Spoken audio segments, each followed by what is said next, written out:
6 years ago, my brother stole the woman I loved most, the one I was going to marry. I walked away without a fight. Years later, he realized I was never the one who lost. My name's Ryan. I'm 32, and if there's one thing I've learned the hard way, it's that nothing cuts deeper than betrayal that comes from your own blood. 6 years ago, I thought I had it all figured out. I had just landed a solid job in IT security, saved up for a down payment on a condo, and most importantly, I was in love.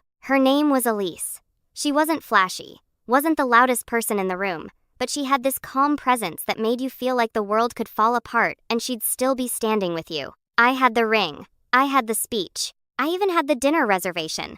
And then my brother Drew swooped in like a vulture, dressed in a slim-fit button-down and that smug grin he always wore when he thought he'd want something. I don't know exactly how it happened. Just that 1 week before I was going to propose, Elise pulled me aside, sat me down in the quietest corner of our favorite coffee shop and told me she was confused. She said she felt something with someone else. And when I asked who, she hesitated, just long enough for my stomach to drop before whispering, "Drew, my older brother, the golden child, the one who never missed a chance to point out that I was always a step behind. The one who could charm a room and suck all the air out of it, then ask why no one else was breathing." He'd always been the louder one, the funnier one, the one our parents looked to with pride while I got the well. "As long as you're trying your best," pat on the shoulder. I can't say I was surprised he tried something like this. I was surprised she said yes. They moved in together 3 months later. I cut contact, didn't answer Drew's texts, didn't respond when Elise emailed me twice asking if we could talk sometime. I didn't go to their engagement party, though. Mom tried guilt-tripping me into it. "Family is family, Ryan," she said, but all I heard was, "Your feelings don't matter as much as appearances." So, I did what I always do. I shut down, got quiet, and focused on work. I poured everything into my career. I stopped checking social media. I built walls that even I couldn't see over, and in those walls, I found peace, or at least something that looked like it. Then last week, Dad died. It wasn't sudden. He'd been sick for a while, lung cancer. But even though we all saw it coming, the finality of the call still hit like a train. I hadn't seen him in almost a year, but I still cried alone in my apartment while Drew posted photos of Dad from his hospital bed with long-winded captions about cherishing every moment and the honor of being his son. I wanted to scream. Drew, who hadn't even visited last Christmas. Drew, who only started showing up again when he found out Dad had a sizable life insurance policy. The funeral was last Saturday. Black suits, gray skies, people I hadn't seen in years whispering into tissues. I arrived early, sat in the back, quiet. I didn't want attention. I didn't want to talk to anyone. I just wanted to say goodbye. But of course, that wasn't in Drew's plan. He walked in 20 minutes late, hand in hand with Elise. She was wearing black, but it was the kind of black that clung to her curves like it was stitched in arrogance. Drew, meanwhile, looked like he was walking a red carpet instead of stepping into a church. He saw me almost immediately. I could feel his eyes scanning the room until they landed on mine, and that's when he smirked. "Some guys just finish first," he said as he passed me in the aisle, loud enough for anyone near us to hear. I didn't flinch. I didn't blink. I just smiled. Then I said, "You still working that office job?" His smirk twitched just slightly. He wasn't expecting that. But that wasn't the punch that came next, because just then, a sleek black limo pulled up outside the church and the door opened. My wife stepped out, and when Drew turned curious, wondering who I was smiling at, he saw her, and I swear he nearly dropped Elisa's hand. The moment he saw her, his whole posture changed. His chest, which had been puffed out like a peacock's, deflated. His shoulders dropped a fraction, and his jaw hung opened just long enough for Elise to notice. She followed his gaze, confused, until her eyes landed on her. Sabrina, elegant, composed, the kind of woman who didn't need to raise her voice to own a room. She stepped out of the limo in heels that clicked like punctuation marks, wearing a tailored navy coat that stopped just above the knees and sunglasses that didn't quite hide the sharp focus in her eyes. She wasn't flashy. She was the kind of woman who made flash irrelevant. She walked over to me with the same calm presence Elise used to have, only now I could see the difference. Sabrina didn't borrow grace. She carried it. She took my hand and kissed my cheek, and for a moment, I forgot we were at a funeral. The air between us didn't just shift. It changed ownership. Drew blinked like he was seeing a ghost. Elisa's expression twisted, not with jealousy, but with something worse. Regret. I could almost hear the gears turning in her head. Drew was mouthing, barely audible. Is that Sabrina Ditt? Yep. The same Sabrina Ditt who had once graced the cover of Forbes 30 Under 30. The same one who spoke at 3 tech conferences a year, had started her own company from scratch, and whose clients included half the Fortune 500. And the same woman who, unlike Elise, actually saw me, who liked me when I was quiet, who didn't need me to perform to be enough. But I didn't say a word. I just turned back toward the altar with her hand in mine. The ceremony began, and I could feel Drew's eyes boring into the back of my head the whole time. He was unraveling, and I didn't have to lift a finger. But that wasn't the moment things truly shifted. That came later at the wake.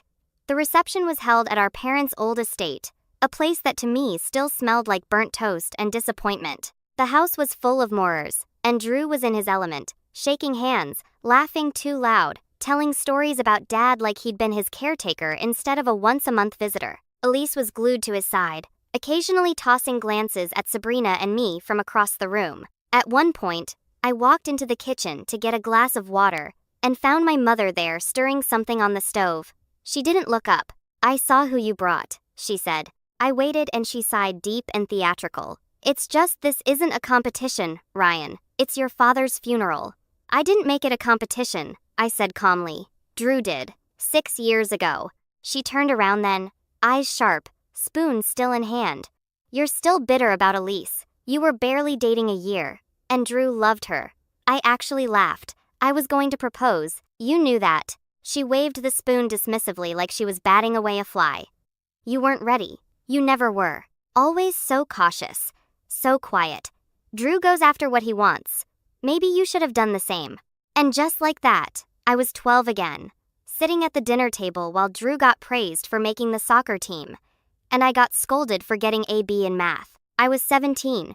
Watching him get the keys to Dad's car while I got told I wasn't responsible enough yet. I was 25, listening to Mom tell me that Elise was more Drew's type anyway when I first told her what had happened. But I wasn't 12 or 17 or 25. I was 32 and I was done. So I said, thanks for the advice, and walked out. Later that evening, as the sky darkened and the crowd thinned, Drew cornered me on the back porch. His sleeves were rolled up, and he had a glass of something dark in his hand. Scotch. Probably the same kind Dad used to drink. He leaned on the railing next to me and didn't speak right away. Then you really married her? Yeah, I said, sipping my water. Crazy world, he scoffed. You always were lucky. I turned to him. No, you always thought charm and shortcuts were the same thing as work. That's not luck. He stared at me. Come on, Ryan. I mean, Sabrina DeWitt? Really? I shrugged. She saw something in me, I guess. Yeah, he muttered, bitter. Something with a lot of zeros in her bank account. That's when it hit me. He wasn't shocked I was with Sabrina, because he thought I wasn't good enough. He was mad because she was out of his reach. And suddenly, Elise didn't look so smug anymore. She looked like a consolation prize. He was about to say more, but then Mom called from inside. Drew, the lawyer's here. He straightened up fast, like a teenager called to dinner. Yes. The will. And here's where things started to unravel. Not for me. No, I had already grieved my father, already built my own life. But Drew, he still believed he was the star of the show. He had no idea what Dad had really been planning these past few years. But before we got to the lawyer and the will reading, something else happened. Something small but explosive. Back inside, as people were gathering around the sitting room, I saw Elise whisper something into Mom's ear. They both glanced at me. Then Mom turned and said, Ryan, could I have a word? In private. I nodded and followed her into the hallway. She closed the door behind us. Elise is worried that Sabrina might cause distractions. She's very high profile, you know. I stared at her. You want her to leave? Just for the reading. It's family, Ryan. I almost laughed again, but there was no humor in it this time. You know, I said slowly, I used to think maybe you just didn't understand how much your favoritism affected me. But now I see it clearly. You chose not to see it, Ryan. No. I cut in, voice calm low. You and Drew can have your little alliance. But Sabrina is my wife. She stays. I turned and walked away. That was when I noticed the lawyer, a man in a navy blazer with a worn briefcase setting up at the front of the room. And Drew, he was already in the front row, one arm around Elise, that smug grin creeping back onto his face. He had no idea what was coming. The lawyer cleared his throat and opened the folder slowly, drawing everyone's attention. The room fell quiet, but there was a tension in the air, static, unspoken, almost ritualistic. I looked around the room, scanning faces I hadn't seen in years. Most of them had aged. Some hadn't changed at all. And Drew, he sat tall, confident, with his leg crossed and a drink in hand, like he was already calculating the numbers in his head. "I'd like to begin by thanking everyone for being here today," the lawyer started, his voice dry and practiced. Mr. Harold Whitmore's final wishes were very clearly outlined in this document, which he updated in fully a year ago. At the mention of the will being updated, I saw Drew stiffened just slightly. His fingers paused on the rim of his glass. He asked that I read the following aloud. The lawyer pulled out a smaller sheet of paper and began reading a personal message Dad had left behind. It wasn't poetic. It wasn't warm. It was matter of fact the way Dad always was. "To my family, if you are hearing this, then I am gone. I have no illusions that I was perfect, and I know I left many things unsaid, but I want my last actions to speak clearly. I've spent the last year watching more carefully than most of you know. I've seen who showed up and who didn't, who gave with no expectations, and who took with both hands. What I built will not go to waste, not again." A few people shifted in their seats. Mom blinked hard, her lips pressed tight. Drew, however, gave a tiny smirk like he thought Dad was talking about me. I felt Sabrina's hand gently rest on mine. The lawyer placed the paper down and lifted the actual will. "Let's begin with the estate," he said. "Mr. Whitmore's residence, valued at approximately $2.1 million, will be transferred to Drew," leaned forward slightly. "Ryan Whitmore, you could have heard a fork drop. I didn't move, didn't blink. My expression didn't change, but inside, my heart skipped. Not from joy, from shock." Drew's head jerked toward me. "What?" he blurted. The lawyer didn't flinch. "The primary residence along with all its contents belongs solely to Mr. Ryan Whitmore." "That has to be a mistake," Mom said, her voice rising. "Harold promised Drew the house years ago." "There was a previous version of the will," the lawyer confirmed, "but it was legally nullified and replaced. This version is final and notarized." Drew stood up, knocking over his glass. "This is ridiculous," Dad said. "He told me." "Please sit down, Mr. Whitmore," the lawyer interrupted, still calm. Drew didn't sit. He was staring at me now, face flushed. Elise reached for his arm, but he shook her off. "What did you do, Ryan? What did you say to him?" "Nothing," I said evenly. "Maybe he just saw things for what they were." But that wasn't the betrayal that came next. The lawyer continued down the list. Stocks, accounts, trust funds, some to me, some to charitable causes Dad had supported quietly over the years. Small things to extended family. And then, as for the remaining family business assets, the lawyer said, glancing down again, including Whitmore Logistics and its 51% majority shares, these have been placed in a private family trust controlled by he paused. Sabrina Whitmore. The air went still. Even I was caught off guard. Drew's eyes went wide. "What? Her? Are you kidding me? She's not family." "She is," I said quietly. "My wife." The lawyer looked up. Mr. Harold Whitmore explicitly stated that he admired Mrs. Whitmore's business acumen and her vision for long-term sustainability. The trust ensures voting control over the company remains in her hands. Mr. Drew Whitmore retains no shares. That was the knife. But the twist came from the person none of us expected. Mom stood up. "Harold would never do that," she snapped. "He would never give it to her. Not over his own son." The lawyer calmly unfolded another letter. "Mrs. Whitmore, there's a personal note addressed to you. Would you like me to read it?" "I don't care what it says," she barked, eyes burning. The lawyer read it anyway. "To Margaret, you've spent the better part of 30 years telling me which son deserved more. I let you. I thought I was avoiding conflict, but I saw how you treated Ryan after Elise left him. I saw how little you believed in him. I stayed quiet when you tried to push Drew into the company. But I'm done staying quiet. This company will go to the person who reminds me most of the man I once wanted to be. You may not like it, that's your burden to carry now." Silence fell, like someone had shut off the sound in the room. Mom's mouth opened, then closed. Drew just stood there, hands shaking. Elise was shrinking beside him, her eyes flicking between everyone like she wanted to disappear.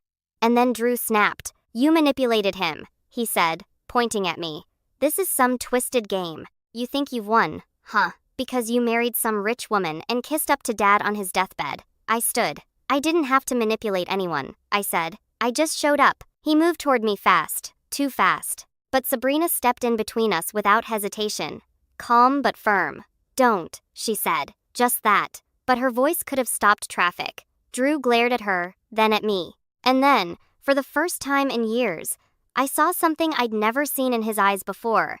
Fear. Not of me. Not of Sabrina. But of what he'd lost. Of what he never really had.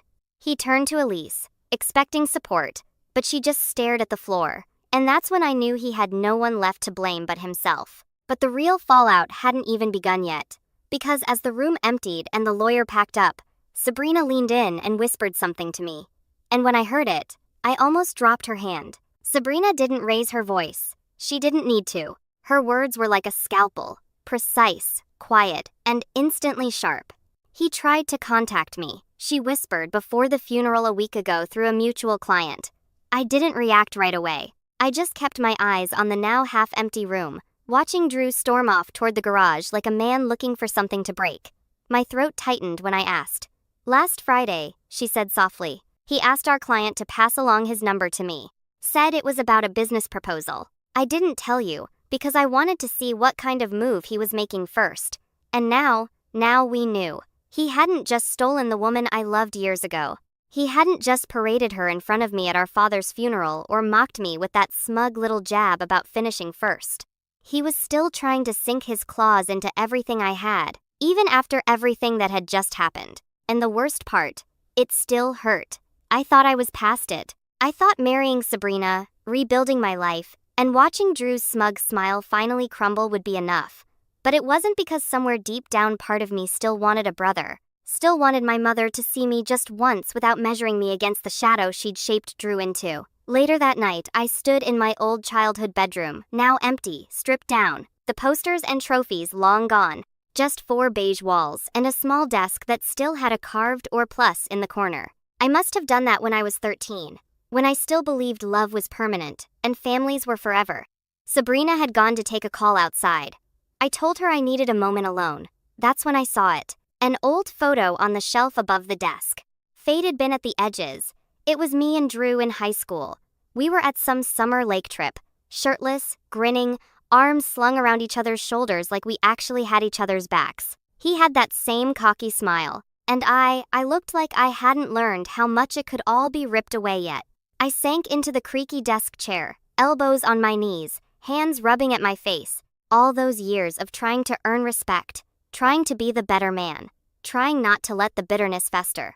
And now here I was sitting in the wreckage of a family that had never really valued me. A father who came around too late. A mother who still thought I was the backup plan. A brother who saw me as little more than a stepping stone to his next win. I didn't cry. Not this time. But I felt hollow. And I hated that part of me still cared. When Sabrina came back in, she didn't say anything. She just placed a hand on my shoulder and stood beside me in silence. I reached up and took her hand, threading my fingers through hers. "I don't want to fight them," I murmured. "Not anymore." "You don't have to," she said. "But I also can't just keep letting them rewrite the narrative. I can't let Drew twist this into another story where I'm the villain who stole his life."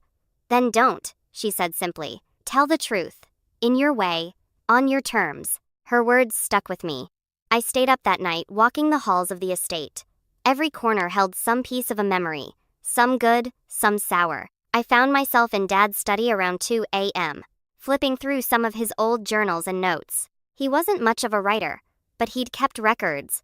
Letters he never sent, budget notes, even printouts of old emails between him and our family lawyer. In one of them, I found a sentence that stopped me cold. "Ryan's not loud, but he's solid.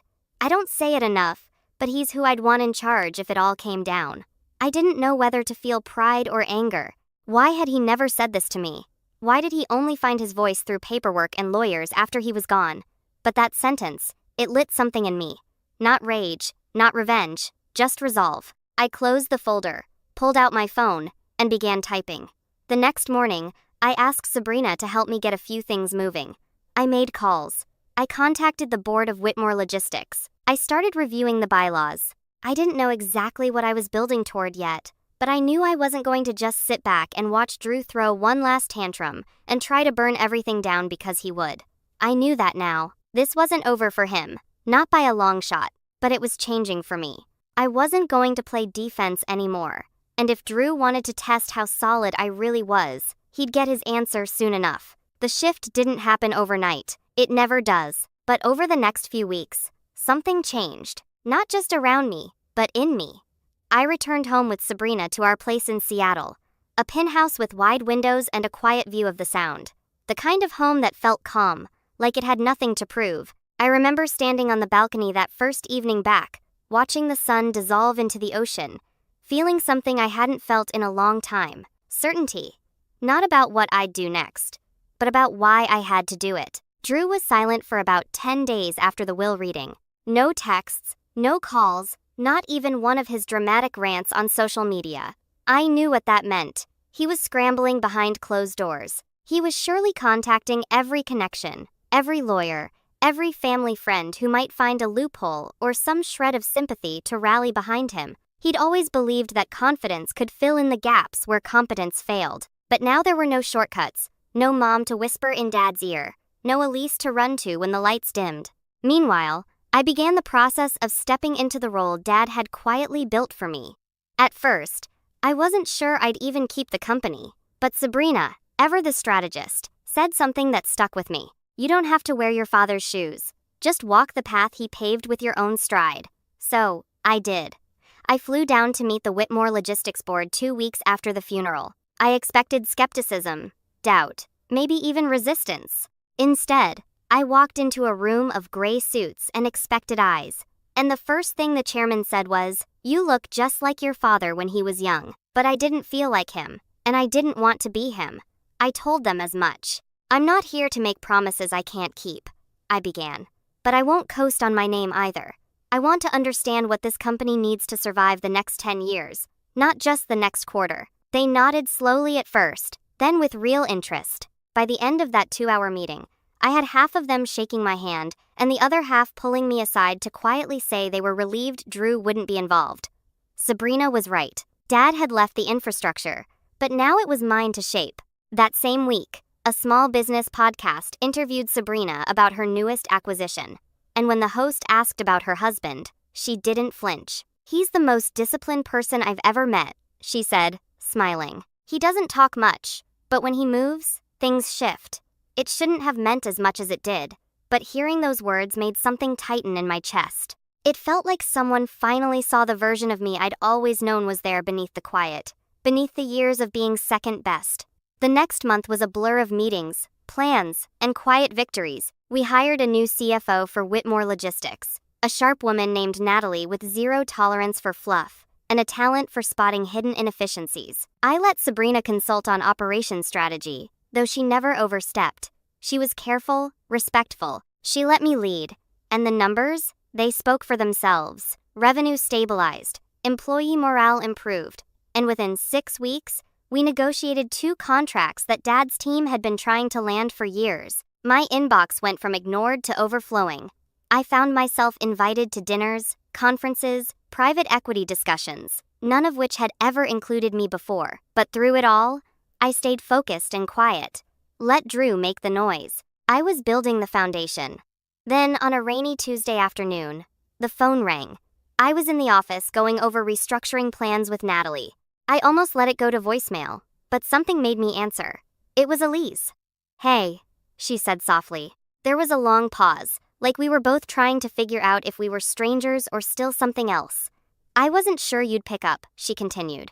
"But I wanted to say congratulations." I waited. She sighed. "You know, Drew's been difficult. He's taking it hard. He keeps saying you manipulated Dad somehow or that Sabrina made you do it." "Did she?" I asked, my voice calm.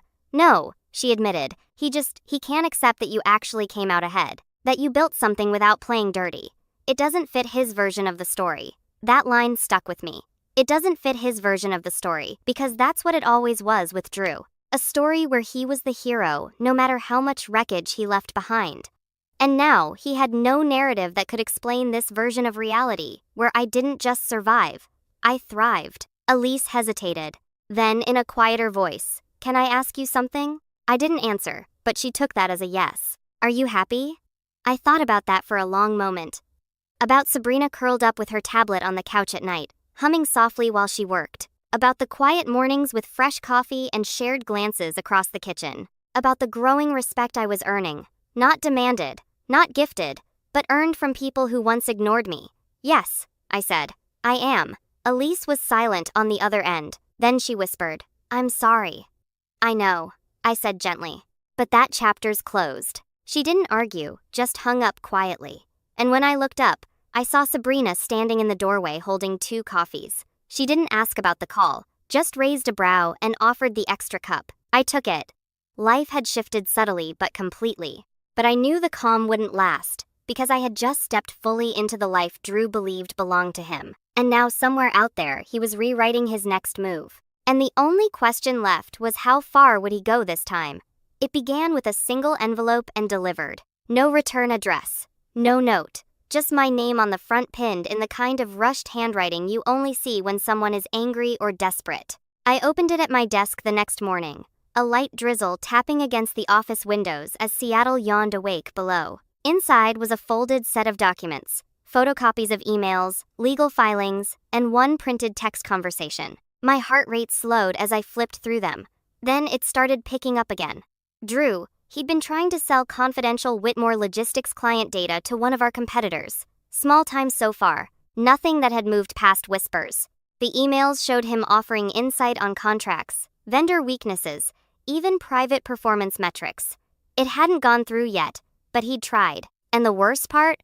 He wasn't even smart about it. He'd contacted an old acquaintance of his, someone he used to brag about beating in high school debates. Turns out that guy had climbed up the ladder at one of our rival firms, but apparently he had a moral compass and a conscience. He sent everything anonymously, didn't want to be involved, but couldn't ignore what Drew was doing. I sat back in my chair, staring at the ceiling. So, this was it. Drew hadn't just accepted the loss. He was trying to sabotage me to poison the ground I was finally standing on. Not to build something for himself. No, that would take vision, patience. He just wanted me to fall. For days, I didn't tell anyone. Not Sabrina, not Natalie, not the board. Instead, I began gathering. I traced Drew's communication patterns, used my old skills in cybersecurity to check where else he might have sent things, what data might have been exposed. I discovered he had access credentials that should have been revoked when Dad passed, but someone in our outdated IT department had overlooked them. I quietly fixed the hole. No drama, no warnings, just preparation, because if Drew was going to play dirty, then I needed to be several moves ahead. I flew out to New York for a conference the following week. Tech meets logistics. A strange combination, but one that mattered in our world. Sabrina spoke on a panel, but I had a different reason for being there. I met with another company, a startup I'd been tracking for over a year. Quietly, I'd been considering expanding Whitmore Logistics into something new, digital inventory automation, something Dad never understood. But the world was shifting. Old models were rotting. And this startup, they were lean, smart, and hungry. All they needed was a strong partner to scale. I made them an offer. Not public, not loud, but enough to get their board's attention. If the deal went through, it would put Whitmore Logistics in a position of dominance, not just survival control across multiple verticals. The deal came with a catch, though. We'd need to do a full internal audit for legal compliance before they signed off. Standard practice. But for me, it was an opportunity. An audit meant every file, every communication, every ghost in the machine exposed. And Drew's fingerprints were all over things I now knew he'd hoped no one would ever see. I called Natalie into my office the next day. "I want to do a top-down systems audit," I said. She frowned. "You mean for the acquisition?" "That's part of it," I said. "But I also want to know who still has legacy access to confidential systems." Her eyes narrowed just slightly. "You think someone's poking around?" "Not yet," I said, "but I want to be ready if they do." She didn't press because she trusted me now. And then, almost like fate aligning itself, I got another surprise. Sabrina walked into my office later that day with a smile I hadn't seen in weeks. A smile that meant something just clicked. "We found the missing link," she said, dropping a binder on my desk. Inside were scanned documents from a property we'd inherited. Some old development land our father had bought years ago but never built on. He always said it was too risky. But what Sabrina had discovered through a quiet land survey was that the zoning laws had shifted. That land was now cleared for commercial construction downtown, a gold mine, and in the bottom of the folder was a contract and signed between Dad and a company Drew had once tried to start. A contract Dad never moved forward with, one he quietly buried. He never trusted Drew to develop it. But now it was mine. It's shovel-ready, Sabrina said, and if you back it through Whitmore, you could double your valuation inside a year. My head swam. Everything was aligning. Power, leverage, visibility, the very things Drew had always thought were his by birthright. He tried to break me 6 years ago, tried to humiliate me at a funeral, tried to claw at my foundation when I finally stood on my own. But he didn't know what was coming because now I had more than money. I had proof. I had power. I had a company behind me, a wife beside me, and a name Drew couldn't erase anymore, not even with lies. I didn't want revenge, but I was about to show him something far worse than anger, indifference. And when I executed the next move publicly, he would finally understand what it meant to lose something he never truly owned. But first, I had one last thing to do. Because Drew wasn't going to stop, not until I made sure he couldn't. It was all in the timing. That was something Drew never understood. He rushed everything. Relationships, business deals, even his own downfall. But I'd spent the last 6 years learning how to wait, how to sharpen the blade quietly while everyone else was still swinging wildly. And now the blade was ready.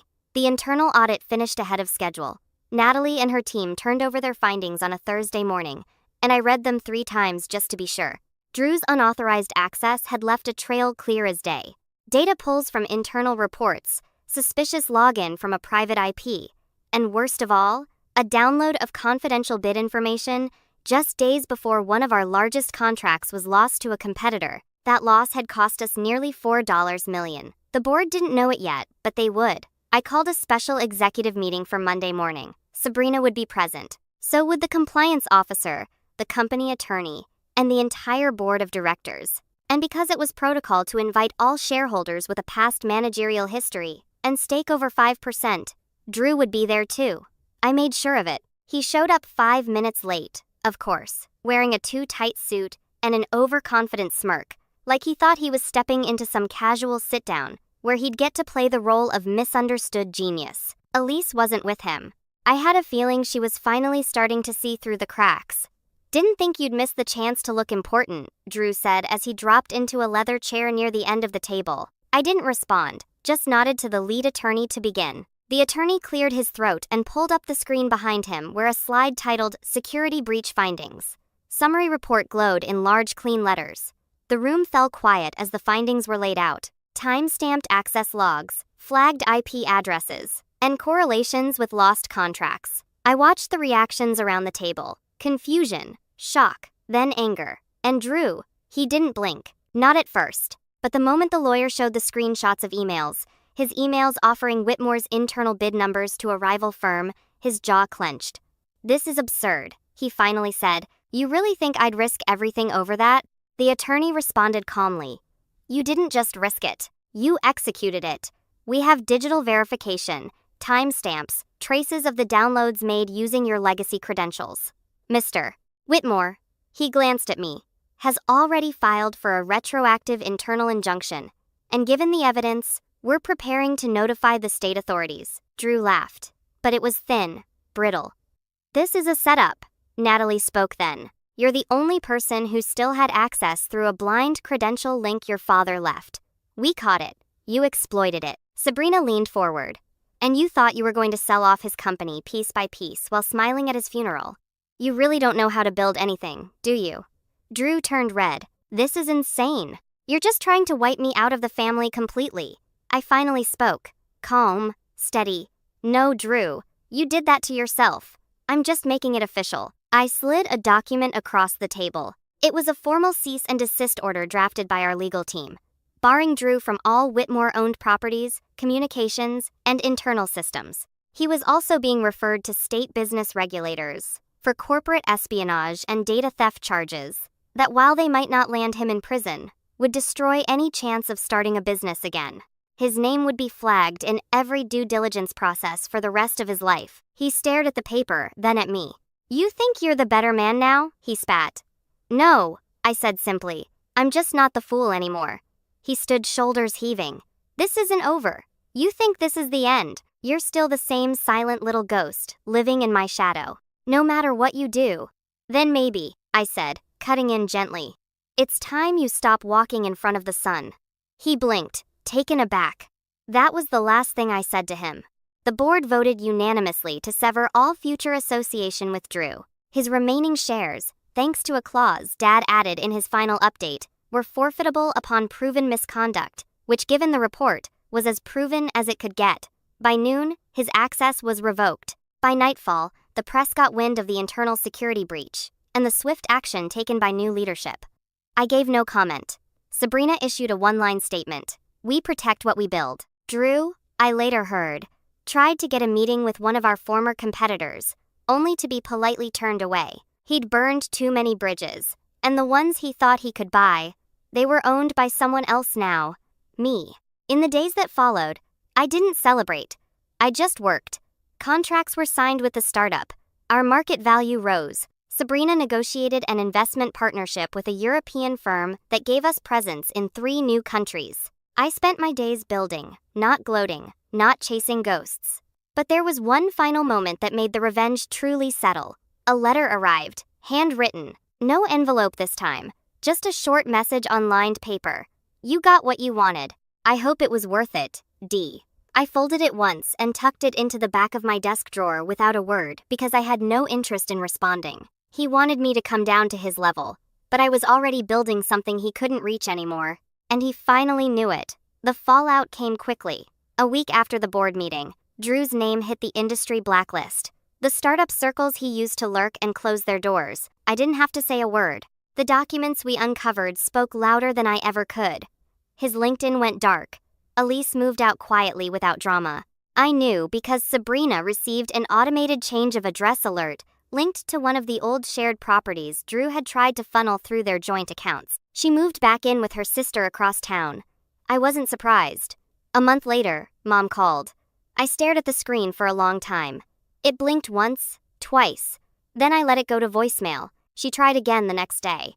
This time, she left a message. "Ryan, I don't even know what to say. He's devastated. You didn't have to destroy him like that. He's your brother. No apology. Not even a hint of accountability. Just more excuses. More of the same."